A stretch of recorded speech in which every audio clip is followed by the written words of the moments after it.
Hello, I'm your host, Tony Felice, and what you're about to hear is the continuation of a story that began in memory and grief and now opens into something entirely new.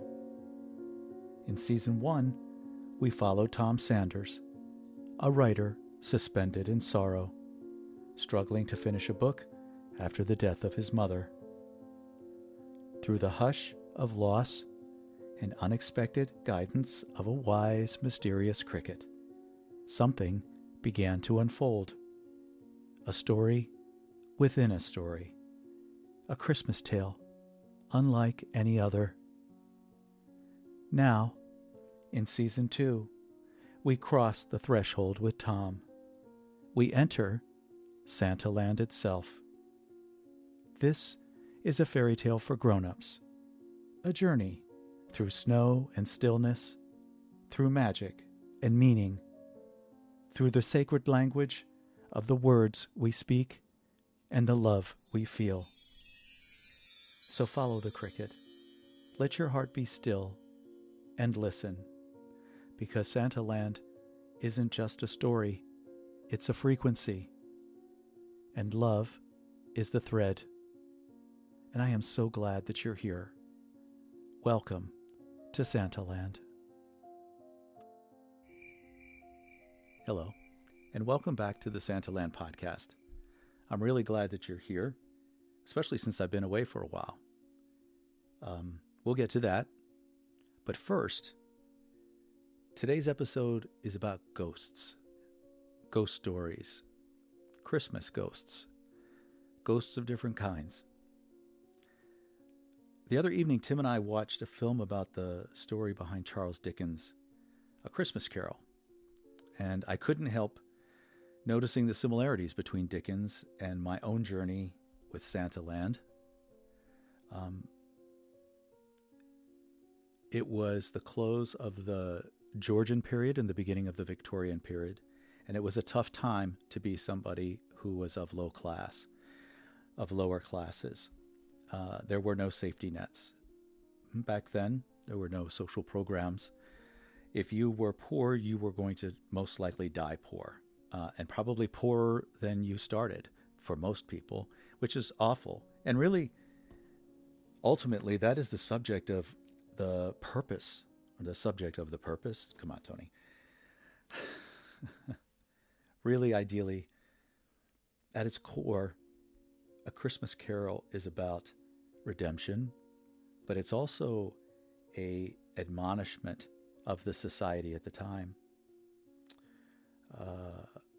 The Gilded Age, if you will, in England and in the United States, where ostentatious wealth was created left and right on the backs of the working class, who were literally driven into the ground.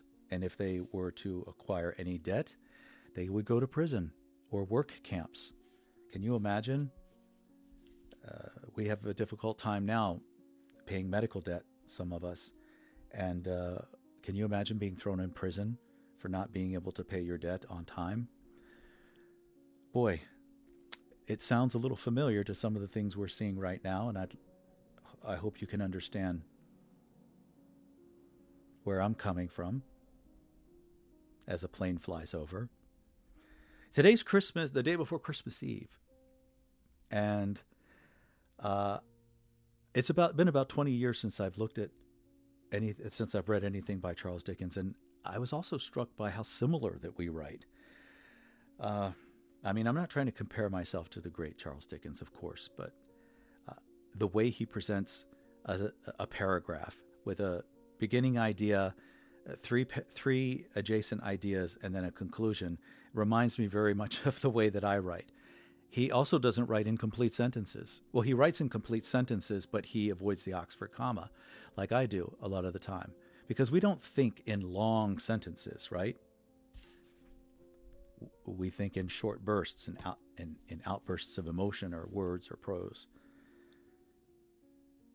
As you know, Ebenezer Scrooge is overwhelmingly changed by his environment, an environment he lived in every single day until whatever ripe old age he is in the story, probably in his 70s.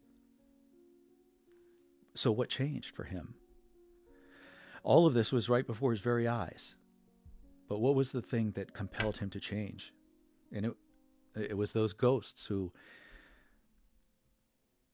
validated him and his experience, right? Not only did they take him, of course, they took him to see his life and to compare it to the way the world is right now and how he lost his way, as that he had an opportunity to be a change agent for the world, and instead he chose this miserly route, hoarding everything that he has, and having no joy whatsoever, as you'll soon find out. Those ghosts that come to him are strategically and accidentally created by Charles Dickens, because the experience we go through, which, if you got to watch this movie with Dan Stevens, I think it's called The Father of Christmas, or The Father of Christmas. I think that's what it's called. And it's a great movie. It's a great movie, and he does a great job speaking as Charles Dickens. The dialogue is written very much how people spoke at that time. So what I'm going to do for you guys is I'm going to tell you a little ghost story, and then I'm going to read A Christmas Carol over the next couple of nights. And I hope you'll stick around, because as I continue on the publishing process, I'd like to read other stuff. And so I've nabbed the original copy from the Gutenberg Library, so I have the ability to read that to you. Before I do, Tim and I, as you know, we took our RV and we went up the northern coast of California. Very rugged, very beautiful, breathtaking. I mean, seriously, like, plan to have your chin on your chest the entire time if you go, especially if you go by car up Pacific Coast Highway, as we did. Sometimes scary. Oh my goodness. Sheer cliffs, looking down on mountains reduced to small hills that are still gigantic by human standard, marching their way out to sea. Sapphire blue waves crashing, seals barking, hawks flying over. The sense of being at the edge of the world, where anything is possible. We found a small town that looks, guys, it's exactly as I wrote it almost. I didn't know this place existed, and it exists almost frame by frame how I imagined it. And there's a house that sits up on a hill, and it has an incredible view, 150 miles at least, out. Not only the ocean, but the marching coastline. It has a view of the coastline, which is amazing. And there were also coincidences, people who have names of the character names, a restaurant that's named after a word that David doesn't like very much that's in the first book. Really nice people who mind their own business, but they look out for each other. That's how it was explained. And that's exactly what I'm looking for. That's the community we have here in Mission Beach. And we also had in our small community in Phoenix when we lived there. We like to be around those kinds of people who you can count on, you know? So, but back to the ghost story. We walk into this place and I'm immediately hit by this cold air and this rush of energy and sound. A chorus. There were two choruses. One of love like a cathedral, like angels. The other weeping, crying, clingy, needy. And I kept it to myself. We walked through the house and we went on the tour and imagined our furniture in all the nooks and crannies. Spread out our breath to feel like it could be a place that we might be able to inhabit, and I could feel the power of these two chorus of voices. And I could feel something touching my leg. If you know me, this is a gift I have. I can sense things sometimes. It's something we all can do, I believe. It's the frequency of Santaland. It's the beacon in Santaland that I talk about. It's a frequency that we all have access to. And so I just happen to have an antenna that's a little stronger, and I can sense things. And so I asked, who lived here before? And she said that it was a naturalist who would help as many as 200 people at a time on Zoom. I said, okay, well, that's where the neediness comes from. That's where all those people are asking for help. I get it. And the house was holding it into the ground floor, holding it into these stones that were almost weeping inside, even though it was so dry inside. The stones were weeping. And we went upstairs, and I said, can you tell me more about the place? Because I feel this energy, this intense energy right now. And I didn't say much beyond that. Well, at the end of this house sits at the end of a road, and just past the house is a little cul-de-sac and a viewpoint where you can stand and see what I would see from my kitchen if I was standing there looking out on this vista. And we learned that a Native American tribe, men, women, children, animals, all close to 1,000 in number, were run off of a cliff there to fall 1,000 feet below to the sea. It hit me like a ton of bricks, honestly, when she told me that. I felt it, I knew it. But here's the thing. The voices, as they came through the needles of the redwoods, sorry for the plane flying over. I don't really want to cut this and edit it, so I'll wait. The energy of the plane, it takes so much energy to get it off the ground. It takes a lot with it.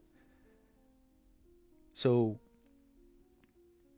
what I felt was love, like the most powerful, incredible, electron-filled wind that blew through the house. The house helped ground it. It's made of wood and stone. It's handmade. It's the right house for the place. But I could feel this love coming through the trees, through the house, wanting to go further, wanting to reach all the way past all the redwoods, down to San Francisco, across the entire globe. It wants to have that reach. It wants to spread that love. That's what I felt. The chorus was singing, "Help us," but in a beautiful way. I'll be honest with you, it scared the heck out of me, and like my character, who is in the sequel, Tom is, I don't want to give any spoilers, but it's a return to Santaland. So obviously there was business left undone. And the entire month that we were away, I felt the heaviness of this responsibility. Should I decide to take it there or somewhere else nearby, or I'm sure that there are plenty of other unfortunate examples of that, which breaks my heart. But I started thinking about energy, wind, breath, you, me, my voice. So whether I'm there or here, I feel so grateful to have been asked to participate in a beautiful. I could feel almost like arms around me, like angels putting their arms around me. If you're still with me, I've revealed a part of myself I don't talk about very much, except to my very close friends. I want to get that love out there. It's so ready to be spread across the entire planet. The breath of it. And here we are on Christmas Eve. As Scrooge was visited by 3 ghosts. I too have been visited in my own way. Back to happier things. In the movie, starring Dan Stevens, he is visited by the characters who stay with him the entire time, as if they're in the room with him. And that is so true. And they argue with him. I wouldn't do that. What are you talking about? You're an idiot. Why are you going this way? Why are you doing that? You're not going to kill me off, are you? Like, all of them have an opinion. And it's great because that, as a writer, you can understand that that's part of our, maybe it's part of our psychosis, is our ability to invite these characters in. But I would say it's also about frequency and about love. And I'm going to leave it on that note about frequency and love.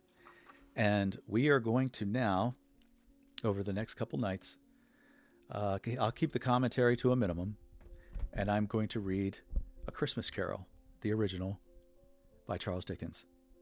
And stand by.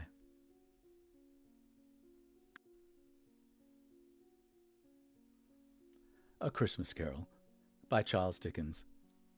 Chapter 1. Marley's Ghost. Marley was dead, to begin with. There is no doubt whatever about that. The register of his burial was signed by the clergyman, the clerk, the undertaker, and the other chief mourner. Scrooge signed it, and Scrooge's name was good upon any change for anything he chose to put his hand to. Old Marley was as dead as a doornail.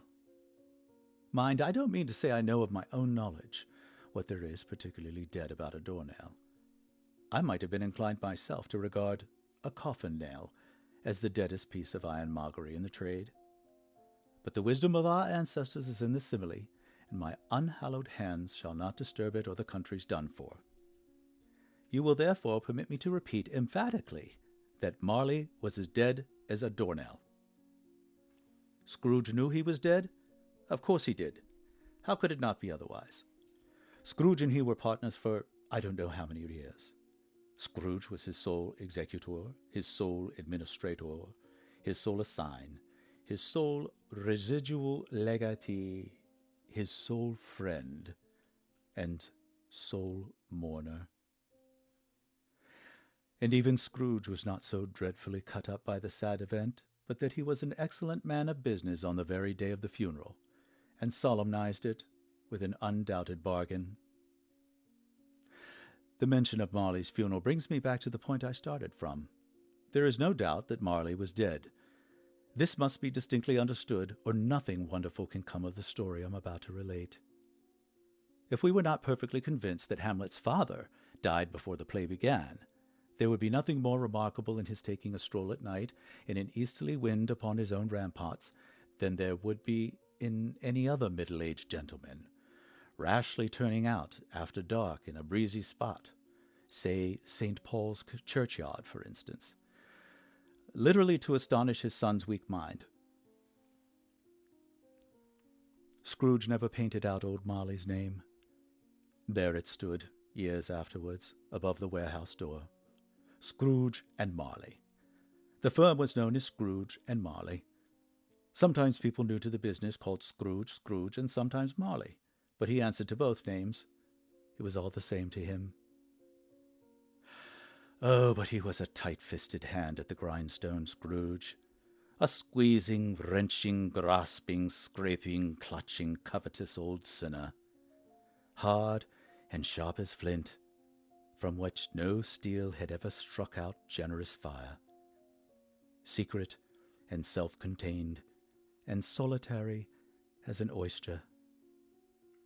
The cold within him froze his old features, nipping at his pointed nose. It shriveled his cheek, stiffened his gait, and made his eyes red, his thin lips blue, and spoke out shrewdly in his grating voice. A frosty rime was on his head and on his eyebrows and his wiry chin. He carried his own low temperature always about him. He iced his office in the dog days, and didn't thaw it 1 degree at Christmas. External heat and cold had little influence on Scrooge, No warmth could warm, no wintry weather could chill him. No wind that blew was bitterer than he. No falling snow was more intent upon its purpose, no pelting rain less open to entreaty. Foul weather didn't know where to have him. The heaviest rain and snow and hail and sleet could boast of the only advantage over him in one respect. They often came down handsomely, and Scrooge never did. Nobody ever stopped him in the street to say with gladsome looks, "My dear Scrooge, how are you? When will you come to see me?" No beggars implored him to bestow a trifle. No children asked him what it was o'clock. No man or woman ever once in his life inquired the way to such and such a place of Scrooge. Even the blind men's dogs appeared to know him, and when they saw him coming on, they would tug their owners into doorways and up courts, and then would wag their tails, as though they said, "No eye at all is better than an evil eye, dark master." But what did Scrooge care? It was the very thing he liked, to edge his way along the crowded paths of life, warning all human sympathy to keep its distance, was what the knowing ones call nuts to Scrooge. Once upon a time, of all the good days in the year on Christmas Eve, old Scrooge sat busy in his counting-house. It was cold, bleak, biting weather, foggy withal, and he could hear the people in the court outside go wheezing up and down, beating their hands upon their breasts and stamping their feet upon the pavement stones to warm them. The city clocks had only just gone 3, but it was quite dark already. It had not been light all day, and candles were flaring in the windows of the neighboring offices, like ruddy smears upon a palpable brown air. The fog came pouring in at every chink and keyhole, and was so dense without that, although the court was of the narrowest, the houses opposite were mere phantoms. To see the dingy cloud come drooping down, obscuring everything, one might have thought that nature lived hard by, and was brewing on a large scale. The door of Scrooge's counting-house was open, that he might keep his eye upon his clerk, who was in a dismal little cell beyond, a sort of tank, was copying letters. Scrooge had a very small fire, but the clerk's fire was so much very smaller that it looked like one coal. But he couldn't replenish it, for Scrooge kept that coal box in his own room, and so surely as the clerk came in with the shovel, the master predicted that it would be necessary for them to part. Wherefore the clerk put on his white comforter and tried to warm himself at the candle, in which effort, not being a man of strong imagination, he failed. "A Merry Christmas, Uncle! God save you!" cried a cheerful voice. It was the voice of Scrooge's nephew, who came upon him so quickly that this was the first intimation he had of his approach. "Bah!" said Scrooge. "Humbug!" He had so heated himself with rapid walking in the fog and frost, this nephew of Scrooge's, that he was all in a glow. His face was ruddy and handsome, his eyes sparkled, and his breath smoked again. "Christmas a humbug, Uncle," said Scrooge's nephew. "You don't mean that, I'm sure." "I do," said Scrooge. "Merry Christmas! What right have you to be merry? What reason have you to be merry? You're poor enough." "Come, then," returned the nephew gaily. "What right have you to be dismal? What reason have you to be morose? You're rich enough." Scrooge, having no better answer ready on the spur of the moment, said, "Bah!" again, and followed it up with, "Humbug!" "Don't be cross, Uncle," said the nephew. "What else can I be?" returned the uncle, "when I live in such a world of fools as this? Merry Christmas! Out upon a Merry Christmas! What's Christmas time to you but a time for paying bills without money, a time for finding yourself a year older and not an hour richer, a time for balancing your books and having every item in 'em through a round dozen of months presented dead against you? If I could work my will," said Scrooge indignantly, "every idiot who goes about with Merry Christmas on his lips should be boiled in his own pudding and buried with a stake of holly through his heart. He should!" "Uncle!" pleaded the nephew. "Nephew!" returned the uncle sternly. "Keep Christmas in your own way, and let me keep it in mine." "Keep it?" repeated Scrooge's nephew. "But you don't keep it." "Let me alone, then," said Scrooge. "Much good it did you. Much good it's ever done you." "There are many things from which I might have derived good, by which I have not profited, I dare say," returned the nephew. "Christmas among the rest. But I am sure I have always thought of Christmas time when it has come round, apart from the veneration due to its sacred name and origin, if anything belonging to it can be apart from that, as a good time, a kind, forgiving, charitable, pleasant time, the only time I know of in the long calendar of the year, when men and women seem by one consent to open their shut-up hearts freely, and to think of people below them as if they really were fellow passengers to the grave, and not on another race of creatures bound on another journey. And therefore, uncle, though it has never put a scrap of gold or silver in my pocket, I believe that it has done me good, and that it will do me good, and I say God bless it." The clerk in the tank involuntarily applauded. Becoming immediately sensible of their impropriety, he poked the fire, and extinguished the last frail spark forever. "Let me hear another sound out of you," said Scrooge, "and you'll keep your Christmas by losing your situation.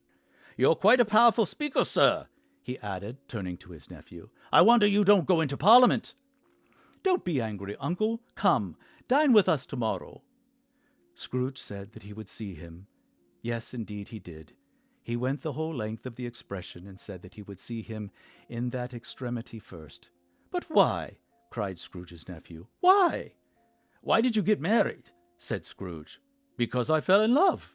"Because you fell in love," scowled Scrooge, "as if that were the only one thing in the world more ridiculous than Merry Christmas. Good afternoon."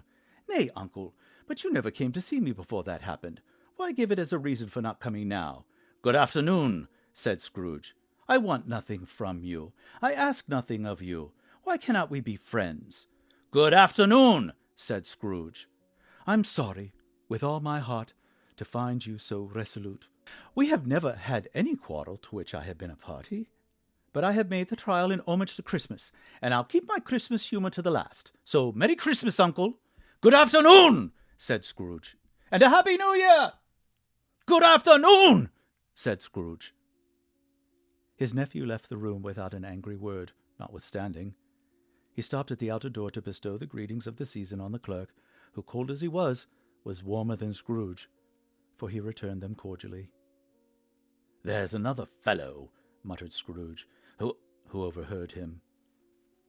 "My clerk, with 15 shillings a week, and a wife and family, talking about a Merry Christmas. I'll retire to Bedlam." This lunatic, in letting Scrooge's nephew out, had let 2 other people in. They were portly gentlemen, pleasant to behold, and now stood with their hats off in Scrooge's office. They had books and papers in their hands, and bowed to him.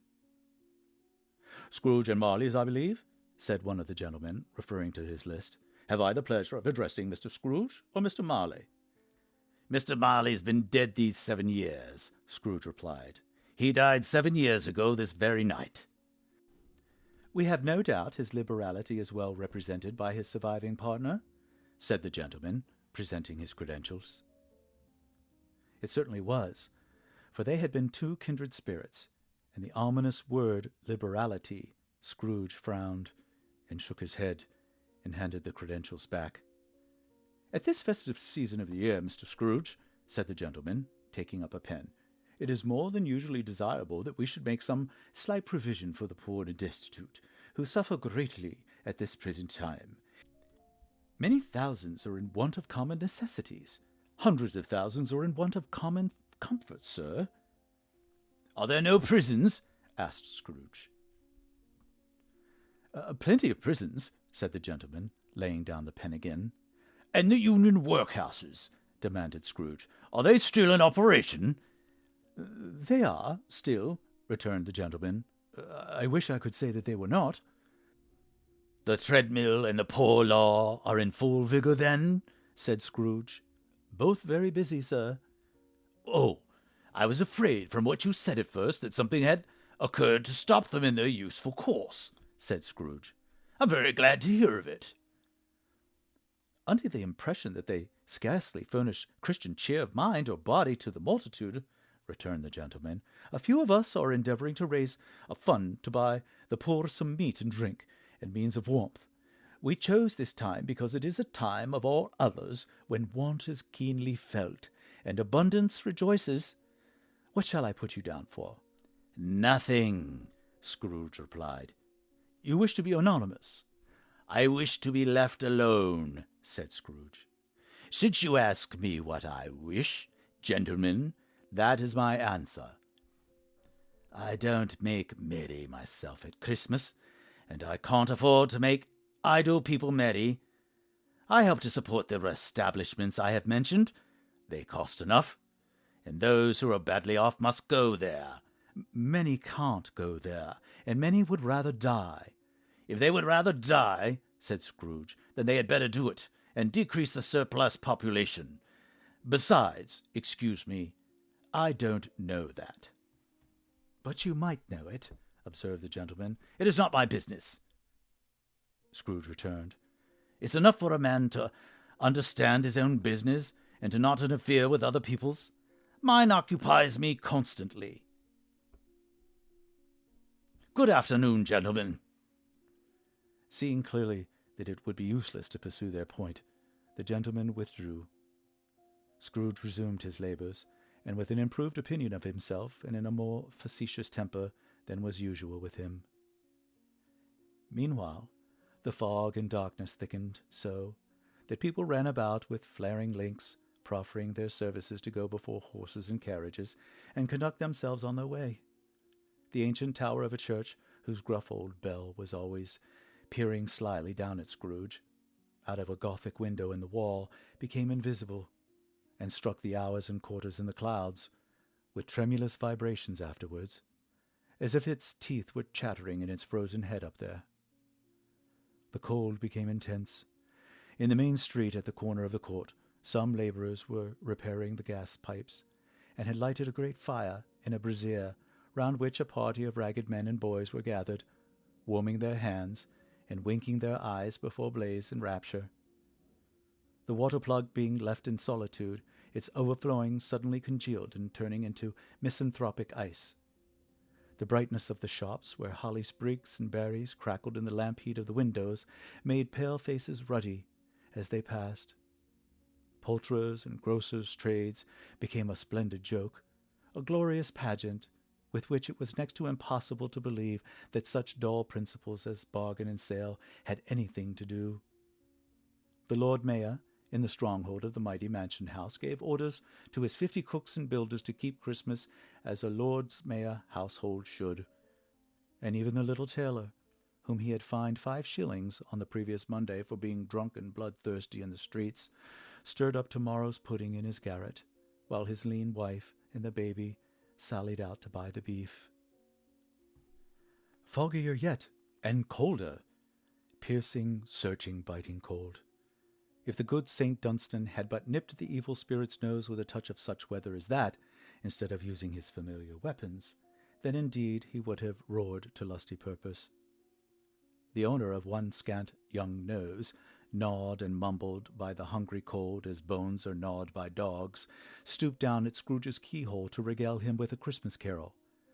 But, at the first sound of "God bless ye, merry gentlemen, let nothing you dismay," Scrooge seized the ruler with such energy of action that the singer fled in terror, leaving the keyhole to the fog, and even more congenial frost. At length, the hour of shutting up the counting-house arrived. With an ill will, Scrooge dismounted from his stool, and tacitly admitted the fact to the expectant clerk in the tank, who instantly snuffed his candle out and put on his hat. "You'll want all day tomorrow, I suppose," said Scrooge. "If it's quite convenient, sir." "It's not convenient," said Scrooge, "and it's not fair. If I was to stop half a crown for it, you'd think yourself ill-used, I'll be bound." The clerk smiled faintly. "And yet," said Scrooge, "you don't think of me ill-used when I pay a day's wages for no work." The clerk observed that it was only once a year. "A poor excuse for picking a man's pocket every 25th of December," said Scrooge, buttoning his greatcoat to his chin. "But I suppose you must have the whole day. Be here all the earlier tomorrow morning." The clerk promised that he would, and Scrooge walked out with a growl. The office was closed in a twinkling, and the clerk, with the long ends of his white comforter dangling below his waist, for he boasted no greatcoat, went down a slide on Cornhill, at the end of a lane of boys, 20 times, in honor of its being Christmas Eve, and then ran home to Camden Town as hard as he could pelt, to play at Blind Man's Bluff. Meanwhile, Scrooge took his melancholy dinner in his usual melancholy tavern, and having read all the newspapers, and beguiled the rest of the evening with his banker's book, went home to bed. He lived in chambers which had once belonged to his deceased partner. They were a gloomy suite of rooms in a lowering pile of a building up a yard, where it had so little business to be that one could scarcely help fancying it must have run there when it was a young house, playing at hide-and-seek with no other houses, and had forgotten the way out again. It was old enough now, and dreary enough, for nobody lived in it but Scrooge, the other rooms being all let out as offices. The yard was so dark that even Scrooge, who knew its every stone, was fain to grope with his hands. The fog and frost so hung about the black old gateway of the house that it seemed as if the genius of the weather sat in mournful meditation on the threshold. Now, it is a fact that there was nothing at all particular about the knocker on the door except that it was very large. It is also a fact that Scrooge had seen it night and morning during the whole of his residence in that place. Also, that Scrooge had as little of what is called fancy about him as any man in the city of London, even including, which is a bold word, the corporation, aldermen, and livery.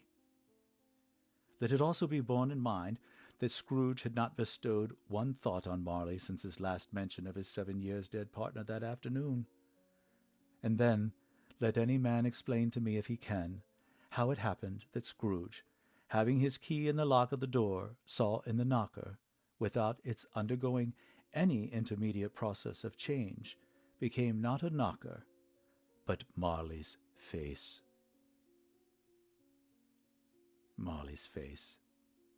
It was not an impenetrable shadow, as the other objects in the yard were, but it had a dismal light about it, like a bad lobster in a dark cellar.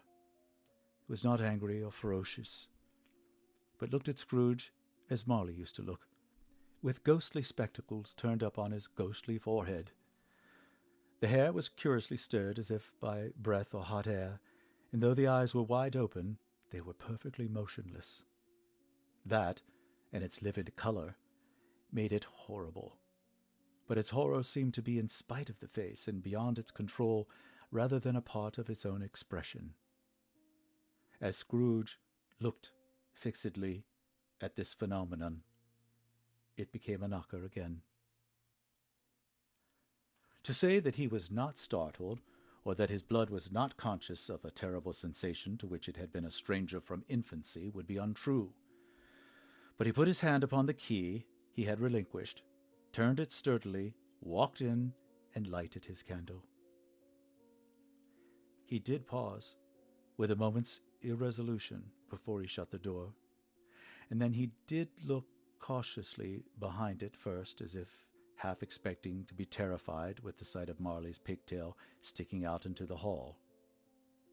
But there was nothing on the back of the door, except the screws and nuts that held the knocker on, so he said, "Pah, pah," and closed it with a bang. The sound resounded through the house like thunder. Every room above and every cask in the wine merchant cellars below appeared to have a separate peal of echoes of its own. Scrooge was not a man to be frightened by echoes. He fastened the door and walked across the hall, up the stairs, slowly, too, trimming his candle as he went. You may talk vaguely about the driving coach and six up a good old flight of stairs, or throw a bad young Act of Parliament, but I mean to say you might have got a hearse up that staircase and taken it broadside, with the splinter bar towards the wall and the door towards the balustrade, and done it easily. There was plenty of width for that, and room to spare. which is perhaps the reasons why Scrooge thought he saw a locomotive hearse going on before him in the gloom. Half a dozen gas lamps out of the street wouldn't have lighted the entry too well, so you may suppose that it was pretty dark with Scrooge's dip. Up Scrooge went, not caring a button for that. Darkness is cheap, and Scrooge liked it. But before he shut up his heavy door, he walked through his rooms to see that all was right. He had just enough recollection of the face to desire to do that. Sitting room, bedroom, lumber room, all as it should be. Nobody under the table, nobody under the sofa. A small fire in the grate, spoon and basin ready, and the little saucepan of gruel. Scrooge had a cold in his head upon the hob. Nobody under the bed, nobody in the closet, nobody in his dressing gown, which was hanging up in a suspicious attitude against the wall. Lumber room as usual. Old fire guard, old shoes, 2 fish baskets, washing stand on 3 legs, and a poker.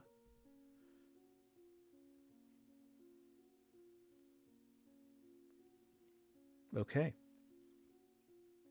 I think that's the first episode.